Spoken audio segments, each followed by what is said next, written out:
Hello friends, સવારના નાસ્તામાં જ્યારે આપણે હાઈ પ્રોટીનવાળો નાસ્તો બનાવો ત્યારે કન્ફ્યુઝન રહે છે. તો એના માટે આજે આપણે અહીંયા મૂંગ ઢોસા બનાવીશું, જે એકદમ સાઉથ ઇન્ડિયન રેસીપી છે, આંધ્રની રેસીપી છે અને સરસ અને ક્રિસ્પી મૂંગના ઢોસા આપણે બનાવીશું. હેલો ફ્રેન્ડ્સ, હું છું અલ્પા અને આજે આપણે સરસ મજાના મૂંગ ઢોસા બનાવીશું. તો એના માટે મેં અહીંયા આ રીતે આપણે બે જાતના ઢોસા બનાવવાના છે, એક ઉપમાવાળા અને એક સાદા. તો એના માટે મેં અહીંયા 1 કપ મગ લીધા છે અને 1 કપ મગમાંથી લગભગ 6 થી 7 જેટલા ઢોસા બનશે ને એને ઢોસાને ક્રિસ્પી બનાવવા માટે મેં અહીંયા થોડાક ચાવલ એડ કર્યા છે અને એને આપણે સરસ પાણીમાં આપણે પલાળી દેવાના છે. 5 થી 6 કલાક માટે રેસ્ટ આપવાનો છે.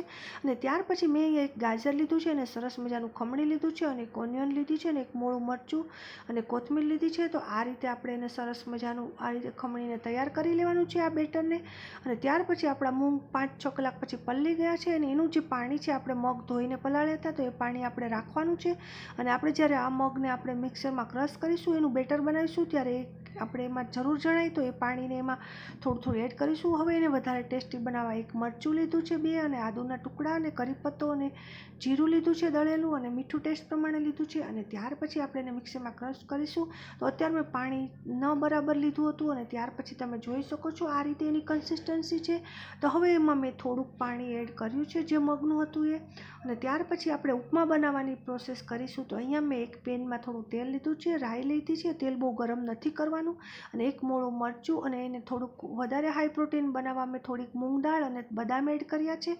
અને ત્યાર પછી મેં અડધો કપ જેટલી સૂજી લીધી છે અને ત્યાર પછી થોડુંક ટેસ્ટ પ્રમાણે મીઠું લીધું છે. આપણે એને બરાબર આ રીતે શેકી લેવાનું છે.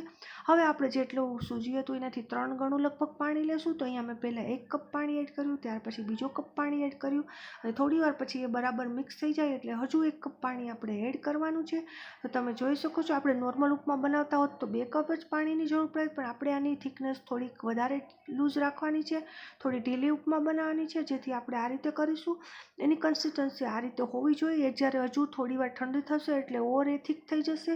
તો ત્યાર પછી આપણે હવે એને ગેસની ફ્લેમ બંધ કરી દઈશું. આપણું ખીરું હવે આ રીતે તૈયાર છે, તમે જોઈ શકો છો. તો એમાં થોડું પાણી હજી હું એડ કરીશ, એ થોડું થીક લાગે છે, જેથી આપણું બેટર આપણે આસાનીથી પેન ઉપર પાથરી શકીએ. તો હવે તમે જોઈ શકો છો કે સરસ મજાનું આપણું બેટર રેડી છે.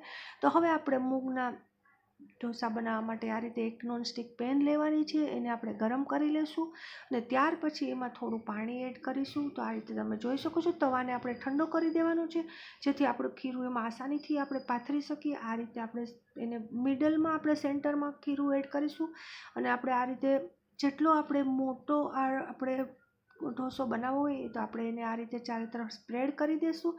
તમે જોઈ શકો છો, ગેસને આપણે મીડિયમ ફ્લેમ પર રાખશું. હવે આપણે અહીંયા પહેલાં જે ગાજર અને ઓનિયનનું જે આપણે બનાવેલું ફિલિંગ, એનો આપણે એક ઢોસો બનાવીશું અને થોડુંક શેકાઈ જાય એટલે આપણે થોડુંક અમથું તેલ એડ કરીશું. તમને અગર બટર પસંદ હોય તો તમે બટર પણ એડ કરી શકો છો.